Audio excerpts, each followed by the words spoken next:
આજ રોજ ઉપરકોટ વિસ્તારમાં અમારે 10 દિવસથી ગટરની સમસ્યા હોય. બીએમસીના કર્મચારી રાણા સાહેબ અને પંચાલ સાહેબ એમને રૂબરૂ ટેલિફોનિક જાણ કરતા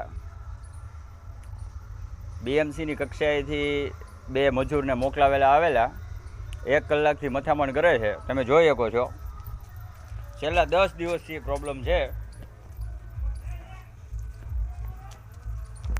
અહીંના રહીશોને હાલવામાં ચાલવામાં અને રાત્રે આરામ કરવામાં તકલીફ પડે છે.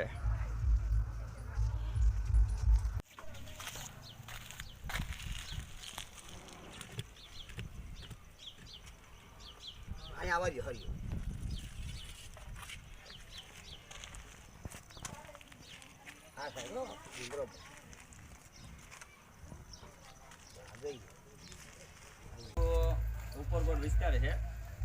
વહેલી તકે ગટર કનેક્શન નવી યોજના વિભાગનું હોય, વહેલી તકે આ વ્યવસ્થિત ના થાય તો મહાનગરપાલિકાના કમિશનર સાહેબ અને કલેક્ટર બંસલ સાહેબને અમે લોકો રૂબરૂ રજૂઆત કરવા આવીશું તથા ઉગ્ર આંદોલન કરીશું.